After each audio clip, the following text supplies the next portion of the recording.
నేను ఒకసారి పాస్టర్ రవికిరణ్ గారు చిన్నపిల్లడప్పుడు బైబిల్ చదివి స్కూల్కి వెళ్తున్నాడు. 7వ తరగతో 8వ తరగతో. బైబిల్ చదివేవా అన్నాను. కొంచెం చిన్నపిల్లప్పుడు నేనంటే కొద్దిగా భయపడుతూ ఉంటారు కనుక చిన్నపిల్లప్పుడు ఎప్పుడు కాదు అప్పుడు అని మీరు చెప్తే నాకు బాగుంటుంది. అది లెక్క, అందుకు చెప్పాను. ఇప్పుడైనా భయమైన అయ్యగారంటే మీరు చెప్పాలి, అది నేను చెప్తే అట్ట కుదిరిద్ది. అది కనుక 2 విధాలుగా ఉంది. అయితే గమనించండి, అడిగితేను సమత ఇస్తున్నాడు, అర్థమైపోయింది ఈయన చదవలేదని.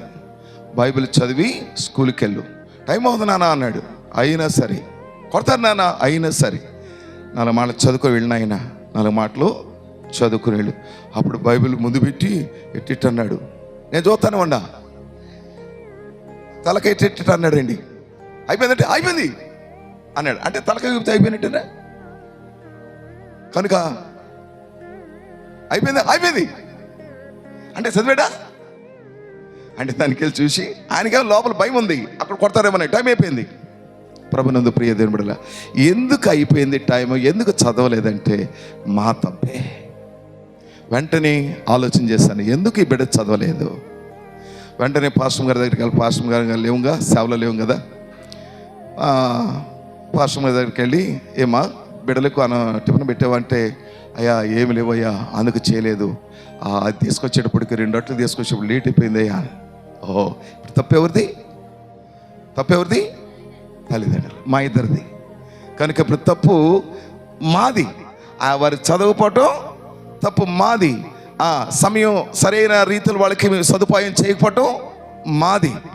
అప్పుడు మోకరించి ఏడ్చానండి, ప్రభా నా బిడ్డలకు, అయ్యా నువ్వు ఇచ్చిన ఈ బిడ్డలకు సరైన ఆహారం సమయానికి పెట్టలేని పరిస్థితులు మాలోని అయ్యా మాకు సహాయం చేయి ప్రభా.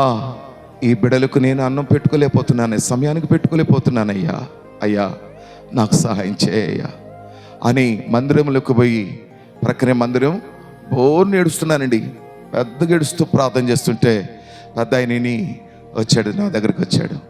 ఏం డానియల్ గారు ఈరోజు భారంగా ప్రార్థన చేస్తున్నారు, కారణం ఏంటంటే అప్పుడు చెప్పానండి, అన్న బిడ్డలకు సమయానికి టిఫిన్ పెట్టలేకపోతున్నాను, సమయానికి వాళ్ళకి నేను ఆహారం పెట్టలేకపోతున్నాను అన్న అని చెప్పానంటే, అప్పుడు ఆయన ఒక కవర్లో 2000 రూపాయలు పెట్టి నాకు ఇచ్చి, ఇదిగో ఈ బిడ్డలకు ఏం కావాలో తీసుకొచ్చుకో, వారం సరిపడా ఆ ధనాన్ని ఇచ్చాడు. దేవుని స్తోత్రం చెబుదాం. ఇప్పుడు చెప్పండి, ఆశీర్వాదాలు ఎట్టొచ్చినాయి? ఆశీర్వాదాలు ఎట్టొచ్చినాయి అమ్మా?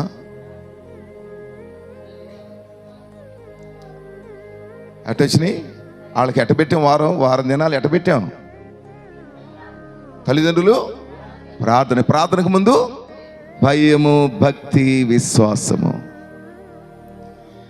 ప్రభువా ఈ బిడ్డలకు నేను ఆహారం పెట్టాలి, నీ సేవలో నీ పరిచర్యలో ఉన్నాను అయ్యా, ఇదిగో నీ దాసునికి పరిచర్య చేస్తున్నాను, నీ మీద విశ్వాసంతో వచ్చాను, నీ అడుగు చాడలో నడుస్తున్నానయ్యా, నీతిగా బ్రతుకుతున్నానయ్యా, ఆర్థికం వచ్చిందయ్యా, బిడ్డలకు పెట్టుకోలేని మా నాన్నగారు మాకేం పెట్టలేని అసమర్థుడు అని ఒక్కబడి నా బిడ్డలంటే నేను ఏమి చేయగలనయ్యా, మా నాన్న మాకేం పెట్టడు అని అంటే నేను ఏం చేయగలిగి చచ్చిపోవడమే బెటర్ అని చెప్పి నేర్చానండి. నాకు ఈ పేరొద్దు ప్రభా, నా బిడ్డల వద్ద నుంచి, ఈ బిడ్డల యొక్క నోటి నుంచి మాట రాకూడదు ప్రభా, నాకు సహాయం చేయి.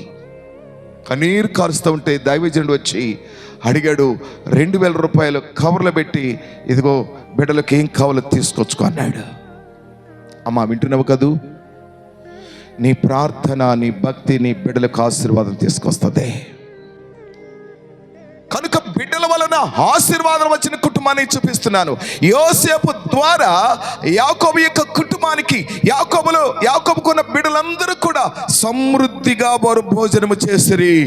కరువు కాలం అంతా కూడా వారు సమృద్ధిగా భోజనం చేసిరి, ఆశీర్వదించబడినటువంటి వారిగా ఉన్నారు.